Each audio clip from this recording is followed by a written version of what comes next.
পাকিস্তান ১৯৪৭ সালে ব্রিটিশ শাসন থেকে স্বাধীনতা অর্জনের পর থেকে রাজনৈতিক ও সামরিক উত্তেজনার মধ্যেই রয়েছে। কাশ্মীর ইস্যু, সীমান্ত সংঘাত এবং পারমাণবিক অস্ত্রের প্রতিযোগিতা উভয় দেশের সম্পর্ককে জটিল করে তুলেছে। আমাদের অনেকের মনেই প্রশ্ন যে ভারত পাকিস্তান যুদ্ধ শুরু হলে কে জিতবে? এর উত্তরটা আসলে বেশ জটিল। দুই দেশের সামরিক জনবল, অস্ত্রশস্ত্র, প্রতিরক্ষা বাজেট, পারমাণবিক ক্ষমতা এবং কৌশলগত নীতি ও অবস্থান সহ আরও বেশ কিছু বিষয়ের উপর যুদ্ধের ফলাফল নির্ভর করে। ভারত ও পাকিস্তানের সামরিক সক্ষমতার একটি তুলনামূলক চিত্র উপস্থাপনের চেষ্টা করা হবে কি কেন কিভাবে এই পর্বে। কি কেন কিভাবে চ্যানেলে আপনি নতুন হলে অনুরোধ করব সাবস্ক্রাইব করে বেল আইকনটিতে ক্লিক করুন।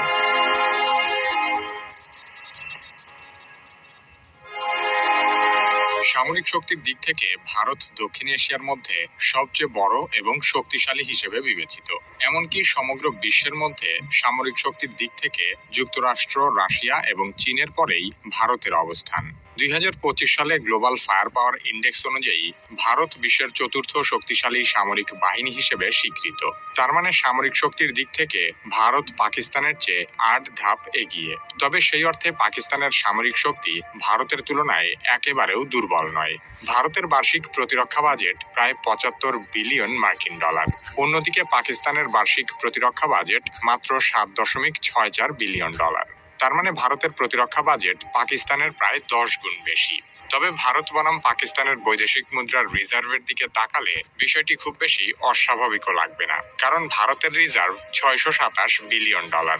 অন্যদিকে পাকিস্তানের রিজার্ভ আছে মাত্র ১৩.৭ বিলিয়ন ডলার। জনসংখ্যার দিক থেকেও ভারত পাকিস্তানের চেয়ে অনেক এগিয়ে। ভারতের জনসংখ্যা ১৪০ কোটির বেশি।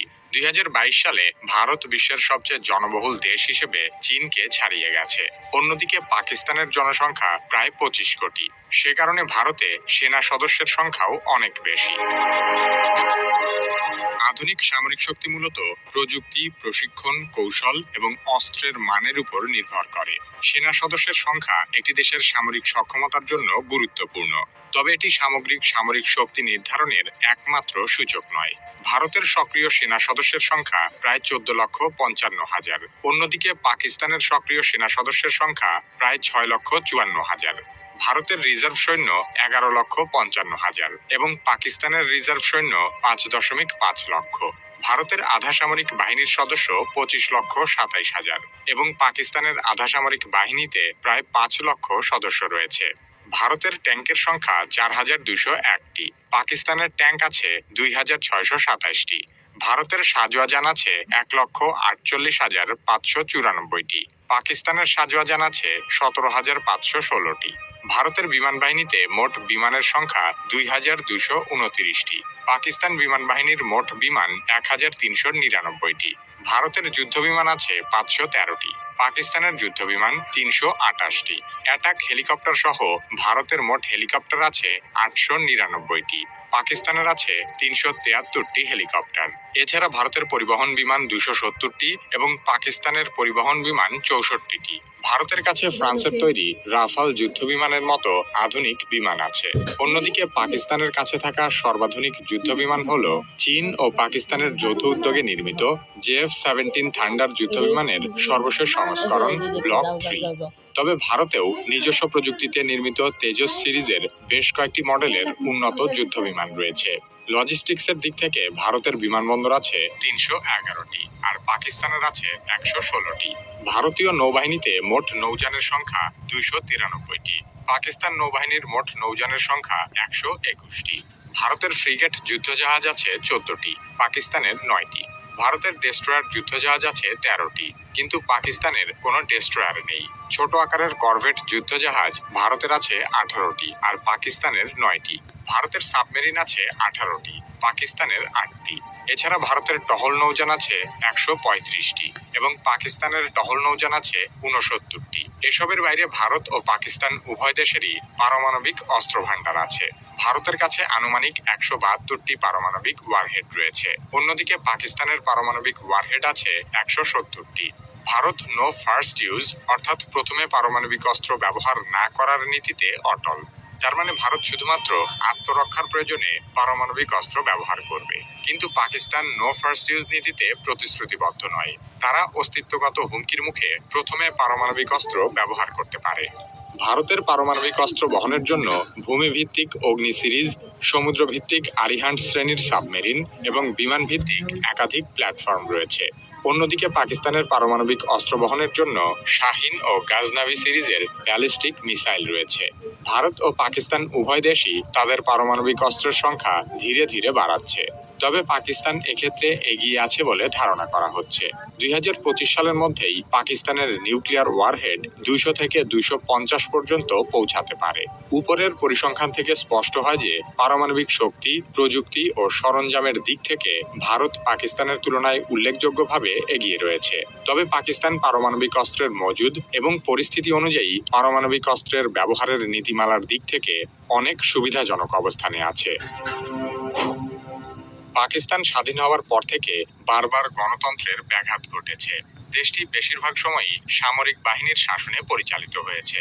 শুধু তাই নয়, পাকিস্তানের সেনাবাহিনী দেশের রাজনীতি, প্রশাসন, এমনকি অর্থনীতির একটি বড় অংশ নিয়ন্ত্রণ করে।